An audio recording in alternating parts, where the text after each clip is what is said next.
कुंदकेश्वर महादेव जी का इतिहास।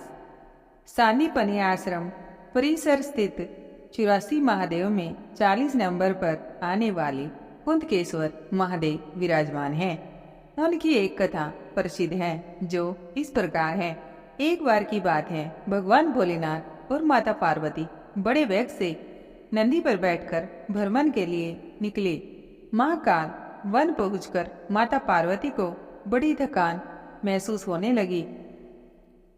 पार्वती को देखकर भगवान भोलेनाथ ने माता पार्वती से कहा, तुम यहीं पर विराजमान हो ताकि तुम्हारी थकान दूर हो जाएगी। मैं थोड़ा आगे तक घूमकर आता हूँ और तुम्हारी सुरक्षा के लिए मेरा यह गण जिसका नाम कुंड है और नंदी तुम्हारे साथ रहेंगे। ऐसा कहकर भगवान भोलेनाथ आगे और प्रस्थान कर गए। प्रतीक्षा करते हुए माता पार्वती को कई पहर बीत गए। भोलेनाथ नहीं आए तो उन्हें काफी चिंता सताने लगी। माता पार्वती ने कुछ नामक गणों को आज्ञा दी कि तुम जाओ और भगवान शंकर को पता करके आओ। कुंद ने माता से कहा, माता, भगवान भोलेनाथ ने मुझे आपकी सुरक्षा के लिए यहाँ नियुक्त किया है। माता के आदेश की अवहेलना को देखकर माता पार्वती अत्यंत क्रोधित हो गई। क्रोधवश उन्होंने कुंड को मनुष्य योनि में जाने का श्राप दे डाला। बहुत अनुनय विनय करने पर माताजी ने कहा, हे कुंद, मेरा श्राप कभी खाली नहीं जाता, लेकिन तुम यही महाकाल वन स्थित चंदन वन में भगवान शिव की उपासना करो, जो तुम्हारा उद्धार हो जाएगा। भगवान शंकर जब वापस लौटे तो श्राप के बारे में उन्हें ज्ञात हुआ और बड़ा दुख हुआ। लेकिन थोड़े वर्षों के बाद भगवान भोलेनाथ शिवलिंग में से प्रकट हुए, जिसके सामने कुंड नामक गण तपस्या कर रहा था, और कुंड वापस सगुन के रूप में शामिल करने का वरदान दिया।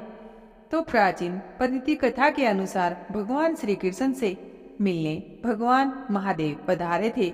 यह तिथि कार्तिक मास की वैकुंठ चतुर्दशी पर आती है। उस दिन हरे गिरसन और हर महादेव का मिलन था। अवंतिका नगरी भगवान शिव की नगरी कहलाती है। भगवान शिव इस नगरी के अधिपति मालिक हैं और भगवान श्री कृष्ण यहाँ मेहमान के रूप में आए थे। अपने अभ्यागत अतिथि का हाल चाल पूछने के लिए भगवान भोलेनाथ 33 करोड़ देवी देवताओं के साथ कार्तिक मास की वैकुंठ चतुर्दशी पर पधारे थे।